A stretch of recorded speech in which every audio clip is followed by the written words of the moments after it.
कितना प्रबल होता है। भगवान शिव ने उस पार्वती के कंकाल को, हड्डियों को सीने से लगाया ऐसे, और 10,000 वर्ष तक उनको लिए फिरता रहा जंगल में, इधर उधर, उसको पार्वती समझ के। ऐसे पागलों जैसा हाल हो गया भगवान शिव का। तब कहते हैं भगवान विष्णु ने सुदर्शन चक्कर मार के और पार्वती जी के कंकाल के टुकड़े टुकड़े किए कि जब तक ये टुकड़े टुकड़े नष्ट नहीं होगा शरीर, तब तक भगवान शिव का मोह इससे भंग नहीं होगा। तो जहां पर आंख गिरी, वहां जहां आंखों वाले स्थान गिरा हड्डी ही, वो तो नैना देवी बना दिया मंदिर। जहां पर धड़ गिरी वहां पर वैष्णो देवी का मंदिर बना दिया। ऐसे ये मंदिरों की स्थापना हुई।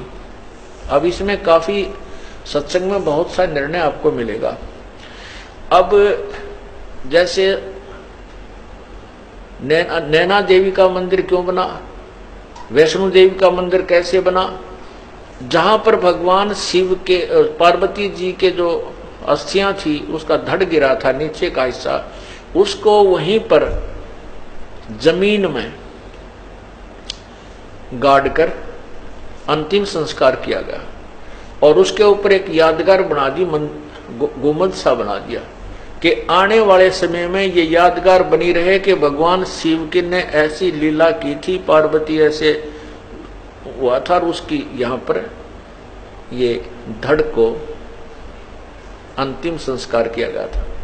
जहां नैन पड़ी वहां पर नैना देवी का भी इसी प्रकार यादगार बनाई थी कि आने वाले समय में कहीं ऐतिहासिक बातों को कोई झुठला ना दे। अब उसकी पूजाएं शुरू होगी। वो एक मात्र यादगार है, वहां पूजा करने से कोई लाभ नहीं होता। अब क्या होता है, अब भगवान शिव का वो मोह भंग हुआ कि तू तो अस्थियां लिया फिर रहा था, ये तो पार्वती नहीं थी। फिर उसके मन में आया कि देख तेरे साथ कैसी समस्या ही कि एक वासना तेरे अंदर, जो काम रूप है, जो काम तेरे अंदर है, वासना है, स्त्री की इच्छा जो है, इसके कारण ही तो मैंने विवाह किया, और विवाह किया तो मेरे साथ धोखा किया पार्वती ने, मेरे से झूठ बोला, पीछे से जाकर उसने सीता का रूप बना।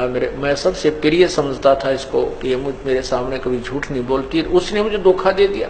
तो क्यों ना ऐसा यत्न करूं कि मैं अपने इस विषय वासनाओं को, अपने रजोगुण को, अपने काम को समाप्त कर दूं तपस्या करके, मुझे भविष्य में स्त्री की आवश्यकता ही ना पड़े। इस उद्देश्य से भगवान शिव ने 88,000 वर्ष तक तपस्या की और कहते हैं कामदेव को नष्ट कर दिया। ये काल बड़ा चाल है, चालबाज है। उसने एक भेज दिया अपना ड्रामा करके, उसने कहा मैं कामदेव हूं, मुझे माफ कर दो, माफ कर दो। भगवान शिव ने उसको अपने त्रिशूल आदि से दृष्टि से नष्ट कर दिया कि मैं तुझे नष्ट कर देता हूं। अब भगवान शिव जी ने सोचा ले कट गया रोग, कामदेव न मर गया, अब तू निश्चिंत हुआ। अब कुछ वर्षों के बाद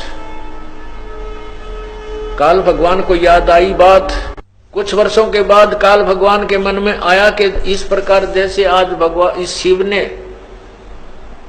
साधना करके और ये मान लिया है कि मैंने अपनी वासनाओं को नष्ट कर दिया, आने वाले समय में इसकी देखा देखी और भी कोई ना कोई ऐसे बैठ जाएंगे, और ये ऐसे बैठने लगे तो तेरा काम बंद हो जाएगा, क्योंकि संतान उत्पत्ति होगी नहीं, तू खाएगा कहां से। इसको ये चिंता और लगी रहती है। उसी समय रिमोट से, क्योंकि 21 ब्रह्मांड के जितने भी प्राणी हैं और जिनके हेड, जो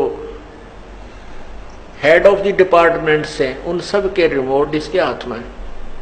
तो इसने उसी समय अपने प्रेरणा से शंकर भगवान के मन में ये प्रेरणा पैदा कर दी कि कहते हैं जब सागर मंथन हुआ था तीसरी बार, उसमें एक अमृत का कलश निकला था, एक मदिरा का कलश निकला था। राक्षसों ने अमृत का कलश ले लिया था और भगवान विष्णु ने एक